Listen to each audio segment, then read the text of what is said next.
ये aldehyde ketone और carboxylic acid chapter का जो सेकंड लास्ट क्वेश्चन है, जहाँ पे चैप्टर खत्म हो रहा है उसका क्वेश्चन है। इम्पॉर्टेंट है और बच्चों को काफ़ी दिक्कत होती है इस क्वेश्चन में, तो देखते हैं इसे।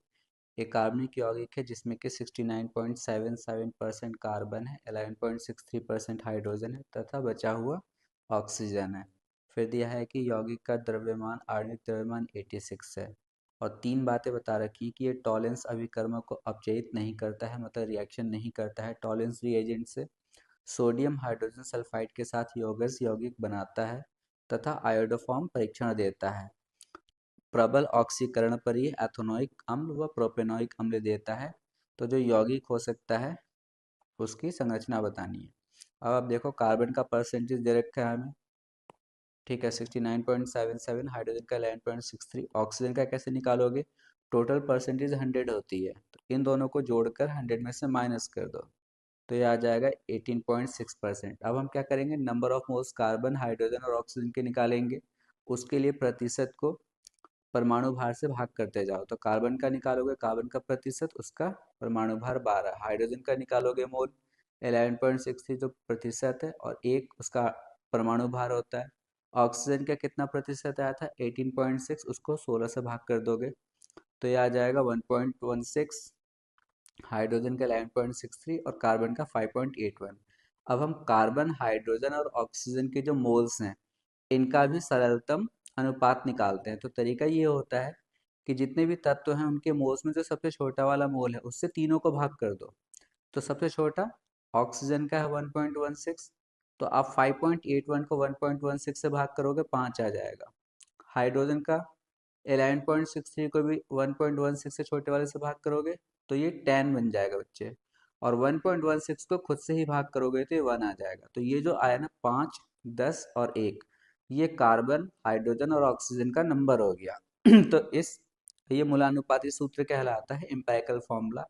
कार्बन का नंबर कितना आया 5, तो C5 हो गया। हाइड्रोजन कितना है 10, हाइड्रोजन 10, ऑक्सीजन कितना है 1। इन सब के भार को जब जोड़ोगे तो 86 आएगा। और क्वेश्चन में पहले से ही आणविक द्रव्यमान भी 86 दे रखा है। ये जो 86 आया ना निकल कर, ये मूलानुपाती सूत्र का द्रव्यमान है। तो अब आप यहाँ पे देखो कि मूलानुपाती सूत्र का द्रव्यमान और आणविक द्रव्यमान, मॉलिक्यूलर फॉर्मूला द्रव्यमान या मॉलिक्यूलर मास बराबर है। इसका मतलब यहाँ पे इसका जो मूलानुपाती सूत्र है वही आणविक सूत्र होगा, तो आणविक सूत्र भी इसका कितना होगा, मॉलिक्यूलर फॉर्मूला C5H10O। अब हम एक ऑक्सीजन की मदद से इतना बता सकते हैं कि ये या तो एल्डिहाइड होगा या कीटोन होगा। अल्कोहल और ईथर क्यों नहीं हो सकता, क्योंकि उस पर टॉलेंस टेस्ट की या आयोडोफॉर्म टेस्ट की बात ही नहीं होती है। बट मैं आगे फिर ये भी कह सकता हूँ कि ये एल्डिहाइड नहीं होगा, क्यों, ये टॉलेंस टेस्ट नहीं देता है, तो अतः ये कीटोन होगा। अब 5 कार्बन को लेकर आप कीटोन क्या बना सकते हो, या तो ये वाला या ये। अब इसमें एक को हमने ए नाम दे दिया, एक को बी। अब इसमें भी ए नहीं हो सकता, हम लिखेंगे पहले ए और बी दोनों कीटोन हो सकते हैं, परंतु आयोडोफॉर्म अभिक्रिया सिर्फ वही कीटोन देते हैं जिसमें CO के पास CH3 हो।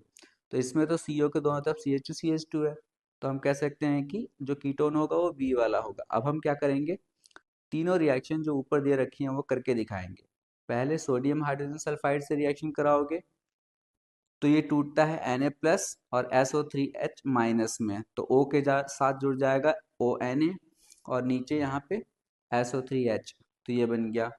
फिर जब आप इसमें आयोडोफॉर्म और NaOH डालोगे तो आपको पता है कि CH3 वाला पार्ट आयोडोफॉर्म में बदल जाता है और बाकी बचे हुए कार्बन्स सोडियम लवण बना लेते हैं कार्बोक्सिलिक अम्ल का। तो ये आयोडोफॉर्म रिएक्शन हो गई इतने। जब हम ऑक्सीकरण कराते हैं, बहुत मुश्किल से ऑक्सीकरण होता है कीटोन का, प्रबल ऑक्सीकरण लेना होता है, तो आप बस इतना ही लिख दोगे। और बनेगा कैसे, कीटोन में इधर से आप बॉन्ड ब्रेक कर दो, यहाँ से बॉन्ड ब्रेक करोगे तो इधर 2 कार्बन हो गए, इधर 3, 2 कार्बन का एसिड बना दो और इधर 3 कार्बन का एसिड बना दो।